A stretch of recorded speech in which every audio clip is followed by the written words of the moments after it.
TheoTrade. This is Don Kaufman. September 23rd, 2022. 17 minutes to go to the cash close here on this Friday afternoon. We're going to be wrapping up what is an absolutely hideous, just hideous trading week. And of course, everybody asking the question, a market's just basically coming apart at the seams. And we're going to try to answer specifically that here on this weekend's update. So first and foremost, let's just get a read on where markets are right here, right now. SPUs are down 70 handles. And when I'm trying to give you a little bit of a read on the market on an intraday basis, first of all, in the midst of volatility, like we've been in for the last couple of days, and by the way, this one just cannot be overstated. You look at this 30-day 1 hour, and I say the last couple of days, pretty much since Jerome Powell kind of finished up his speech, it has been turmoil. We traded, for the most part, 39.31, and we've collapsed down all the way to 36.60 on a bit of a bounce here in this last 20 to 30 minutes of trade.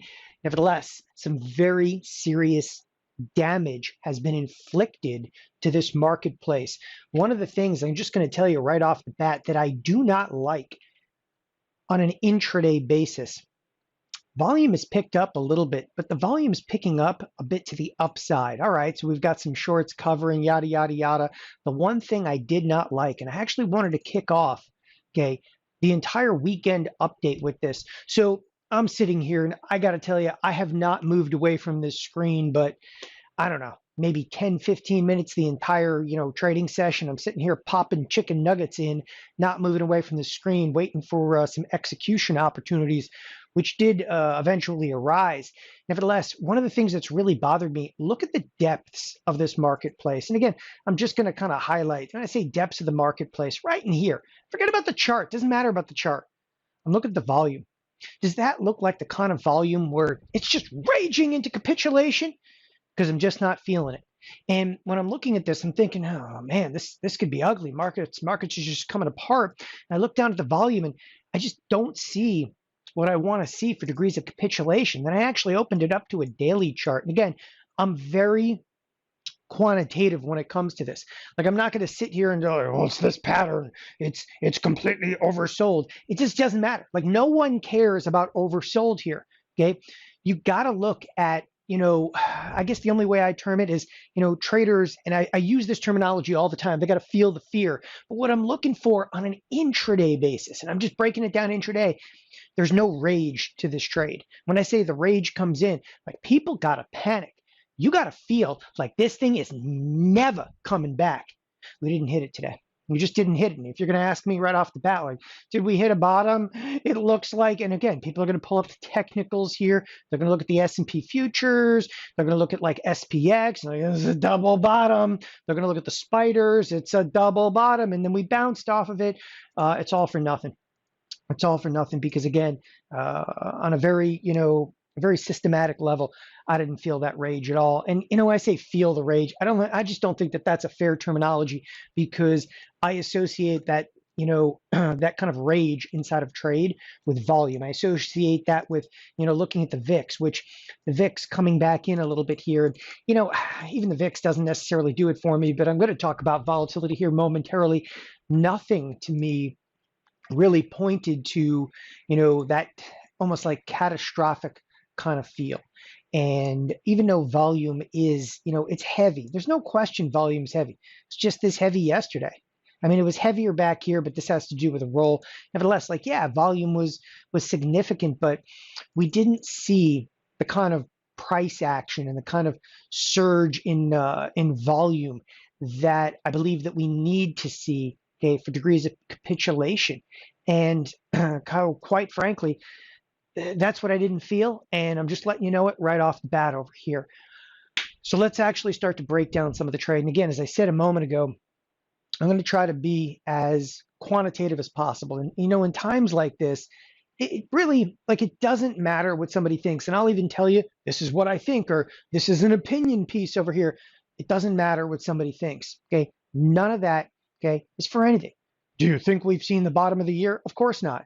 I think that would be ridiculous to say because, again, we didn't see the volume spikes. We didn't see VIX, surge and completely, erupt like we were anticipating. So there's a lot of things that are still kind of left to the imagination in this marketplace. And even though we're on a bid right here, okay, to the market, I mean, come on, there's 12 minutes left. You think that we can't drop back into lows with 12 minutes to go? You're like, come on, man, that's 50 S&P points. Okay, you wait and see. Right? This marketplace, this is what volatility does. Volatility is phenomenal at getting you to do exactly the wrong thing, exactly, okay, the right time. You think about that one a little bit over the weekend. SPUs now are down 70 handles and actually flipping back over. But take a look. Yeah, now you're starting to see some volume. Okay, let's get it into our session over here. So when I asked that question, kind of our market's coming apart. Now I mean coming apart at the seams. One of the first things that I want you to understand, and I talked about this just incessantly, okay, in last weekend's update. Look at the last couple of weeks inside of the SPX.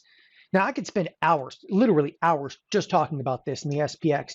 Okay, here's a breach of expected move, another breach. This week's okay, another breach. This week's okay, huge breach. Okay, big breach, huge breach, monstrous, monstrous.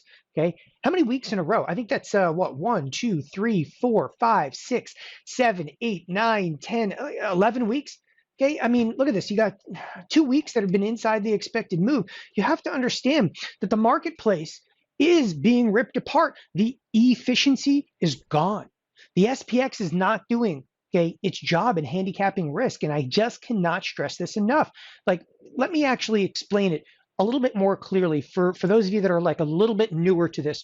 So the SPX is an options only product, right? And so there's no underlying. So what's used to hedge the SPX? The S&P futures, that is.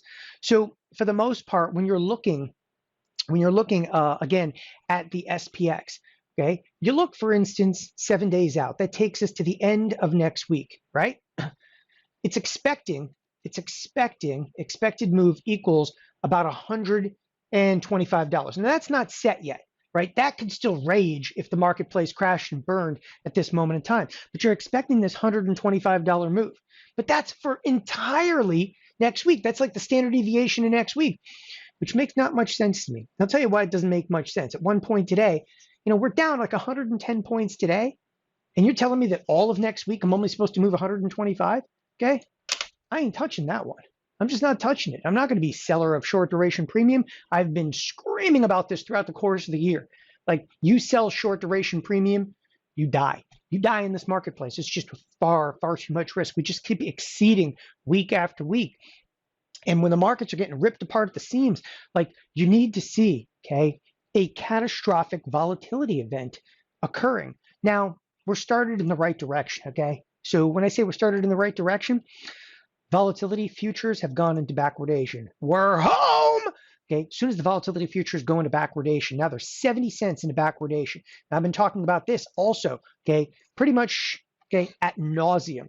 The volatility futures basically mean October volatility is now equivalent to 29.70.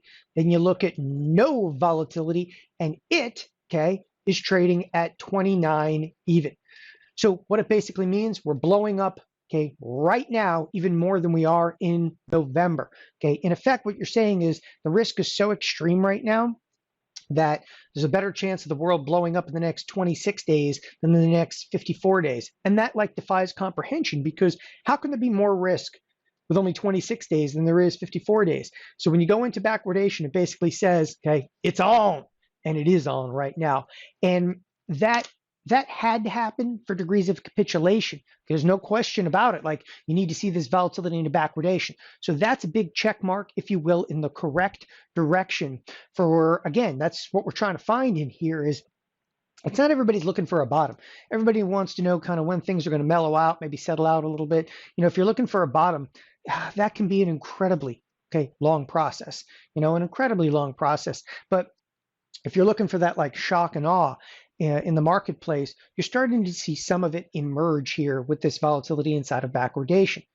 But as I said a moment ago, we're not seeing any efficiency out of the SPX. So you're in a little bit of a catch-22. Down to the bottom of the screen. Bottom of the screen, take a look at VVIX. Volatility, the volatility index. I've also just been screaming about this because the VVIX, all right, which is basically indicative of hedging activity specific to the VIX. When everybody feels the fear, what do? They run to the VIX, they buy calls. Guess what? They started doing it today, right? But the problem, again, it just started today. The problem with this, we just went into volatility backwardation yesterday. Like, again, we're just, like, I kind of feel like we're just getting the engine started here.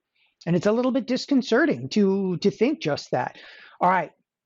So again, vol and backwardation, VVIX starting to react, and it has started to react. You know, the crazy thing is, I usually tell people VVIX has to get above, all right, 110, all right, to really start to feel the fear. And this is kind of what we call the VAMA zone.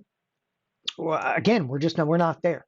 So, you know, if I'm going through like a checklist of things that I would look at to see if markets are any degree of capitulation, sure, I look for volatility and backwardation. That is there. VVIX is starting to react, but no. Okay. The fact of the matter is, if you look at the SPX and you look at its efficiency, it's not there. Okay. And what I'm looking for, and I want to be really specific what I'm looking for inside of the SPX, short-term volatility needs to explode. I'd like to see short-term volatility rocking. And by that, let's give you a specific number. You start looking at this, the 7-day volatility, 7-day, it's like a 7-day VIX. 7-day VIX is trading at 30. Are you kidding me? You're trading at 30? Okay. Why is that more like not 50%? That would make sense to me. You know, jack this up to plus or minus like $200. Then and only then, okay, am I going to feel a little bit more warm and fuzzy about this marketplace starting again to normalize. And that's what we're talking about here is like, when I say that markets are coming apart, they're coming apart. This volatility is rocking. It's far from over. I mean, everything right now points to far from over. Speaking of far from over, now we're actually going to come down. We're actually going to look at something called SKEW. Okay. So we're in the final minutes trade. What are we looking at in terms of SKEW? SKEW is calculated at the end of a trading session. Let me get to specifics of exactly what SKEW happened to be, because there's a lot of misnomers about this. So if I open up the 28-day options, and I'm going to open up just a boatload of options. We'll open up 100 strikes. Okay, you ready? We open up 100 strikes. I'm going to go all the way out here to like, we'll use like a 7 delta. Okay, or a 7 or 8 delta. I just want you to see the volatility, okay, of the 7 or 8 delta option is sitting right in the neighborhood of about 36%. Okay, but the average implied volatility in the chain right now is about 30%.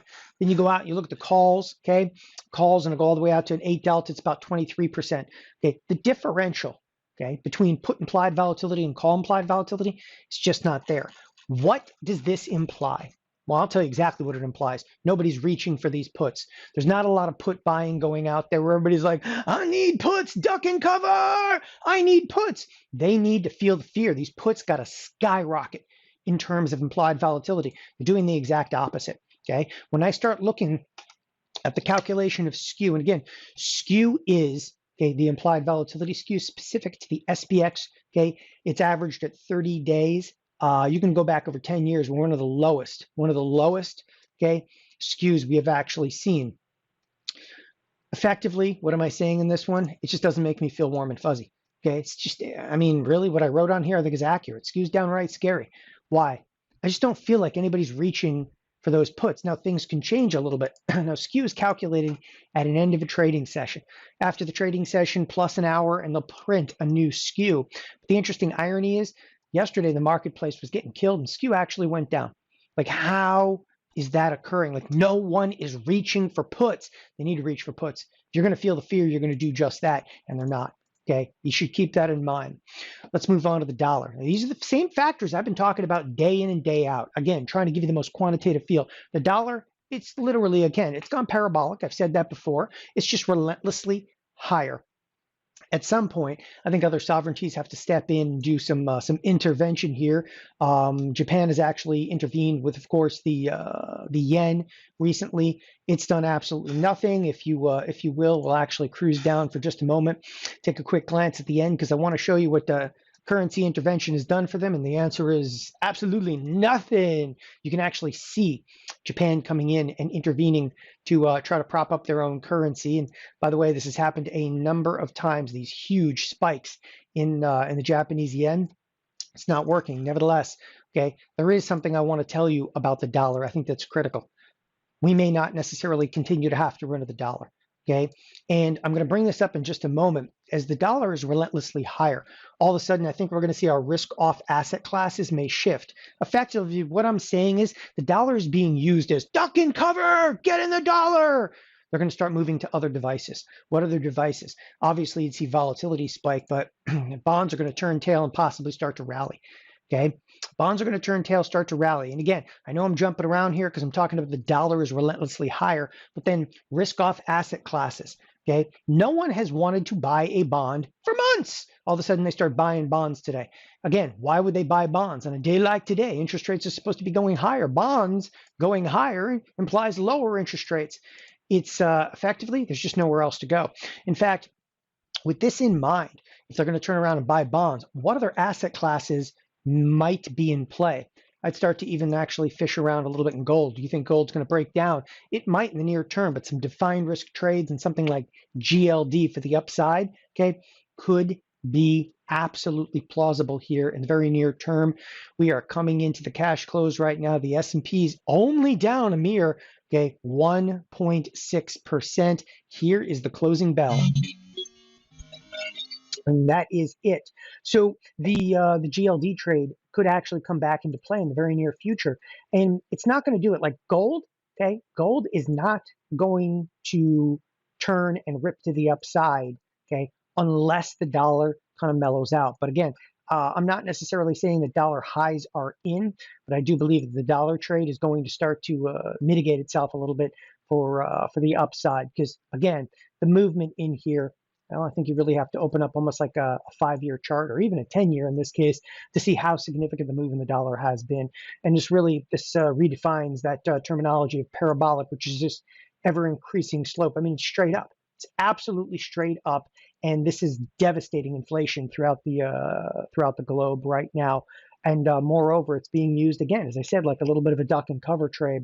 Nevertheless, if there are degrees of capitulation going on in the marketplace, the dollar is, again, it's at the height right now. It just peaked out. All right, with that, again, these risk-off asset classes, stuff like gold, might be reasonable. If I am going to do a gold trade, I would let each and every one of you know here at TheoTrade. I'll blast out a text message if and when I actually do execute into a gold trade. But I'd want to see volatility rage just a little bit more. And that's exactly what I'm talking about, is before I jump into the long side of gold, before I even considered, for instance, long bonds. How would I get long bonds? I'd go in there and jump into spreads, bullish spreads inside of the TLT. Before I do any of that, okay, I still want to see volatility, okay? Kind of feel the fear. All right, moving along. So that dollar relentlessly higher. Obviously, SKEW is downright scary. It just hasn't moved. Volatility and backwardation. VVIX, it's up there. It started to move, but it's not exactly rocking. Now let's get down to business. One of the things that has bothered me, okay, in the last couple of days is things like financials. Financials are clearly one of the leaders in the pack. Okay, one of the leaders in the pack to the downside, as have been, okay, none other than energy. Energy got demolished in today's trading session. Energy was down literally 7%. And if you look at the broader chart, okay, one of the reasons that I wanted to bring this up, if you look at energy on a year-to-date basis, you realize it's up 23%. Once again, we have a big issue with that. So what's the issue in play? It's up 23%. I mean, what are the S&Ps on a year-to-date basis? Okay, they're down basically 23%. So what do we have at issue? If we continue to see sell-side activity hitting the energy sector, you got big trouble to the S&Ps in the near term. There's just no other way to put it. It's going to keep pressure into the S&Ps. The other aspect that really resonates with me is if you look at the financials. And again, I'm not much of a technician in here, but I will tell you, I will look at the financials. I'm going to open up like a 5-year in the financials. That line across your screen is 2650. That has been a pretty pivotal level inside of the financials. And far be it for me to say this, they do look like they are absolutely headed back to the 2650. Okay. I think, again, we have two very critical areas that are bothersome. The financials are not at 2650. It's been a pivotal level for the last 5 years. Okay. Energy is still up 23% a year-to-date basis. I think could see some hideous sell-side activity. Okay. Last but definitely not least in this particular front, one one individual underlying bothers me more than anything. I've brought this up time and again on some of the evening videos. Apple. Apple's only down 17% year to date, where the Nasdaq is actually off about 31% on a year to date basis. So what's so bothersome about that? You have to recognize that Apple, even this week, okay, people look at this, they go, Apple, strong, wonderfully strong. Did you know Apple actually closed the week basically unchanged, massively unchanged, if you will? I mean, it closed the week basically flat. It's incredibly bothersome to see the largest market capitalization, okay, out there that is not, okay, in the same performance metrics as the rest of the marketplace. Why is it bothersome? Okay, when you start looking at advanced decline lines that are just totally correlated, how long do you think it's going to be before like CTAs look at this and start going, hey, makes a good point. Let's smack Apple right back into alignment with the S&Ps and or the Nasdaq. I'd watch Apple very carefully. You got to watch Apple. You're going to be watching financials. You're going to be watching the energy sector. The interesting irony is Apple is almost as big as the entire energy sector. That's not a joke. I'm dead serious with that one. All right. Last but definitely not least, okay? Listen, there's no major levels that we have down here. Like forget about like, oh, 36, 39. You know, one of the interesting things about the S&Ps, if you come in here to the S&P futures and you go adjust for contract changes, hit apply, hit okay. On a contract adjusted basis, technically, okay, we're in new lows. If you look at the SPX, where's the SPX right now? Technically, we pretty much tagged a low, okay? Major breach though of expected move. We don't have any great levels down here. And again, I don't mind saying that. You've got to start opening up 3-year charts. When you start opening up 3-year charts, now you're going to feel the fear because the next level I have to the downside, and again, I'll zoom right in on this one. It's all the way down to the 3211 handle inside of the S&Ps. Okay, this is big boy kind of stuff. You start looking at a 3-year, you start to feel the fear. You start looking at like a 5 or a 10-year, that's what you need to do. This is the single, okay, most intense marketplace that we've seen since the financial crisis. And if you just sit there and kind of poo-poo it, no, it's all going to be okay. You're not seeing what I'm seeing, and I'm seeing the markets starting to come apart. All right, finally, we come to the SPX. Obviously, I've covered this extensively thus far. The SPX smashing through the lower edge of the expected move. Again, we were expecting this past week was expecting a $117 move. Remember, plus or minus 117 bucks. Actual move, well, huge by huge, not quite 2 standard deviations, but not far from it. Okay, what are we kind of anticipating for next week? Now, this is not settled yet. You still have about 10 minutes, okay, before the final settlement comes in for expected move. We're looking at about $123 in movement priced in for next week. So once again, you know, you're going to have to watch markets, you know, Sunday when the markets reopen, futures, okay? Even at night, I think that some of the largest moves could actually occur throughout the course of overnight trade over here. Listen, okay, this is volatility. This is what we're in store for. This is not going away anytime soon. You want to see, okay, wild expansion of volatility in the SPX, okay? You need to feel that fear, okay? You need to see rage in terms of volume in the S&Ps. Apple could come off huge, and there's such big risk on the table if Apple comes off big. Okay, there's huge risk on the table if the financials come back down to 2650. You know, listen, the cards are starting to fall in this marketplace.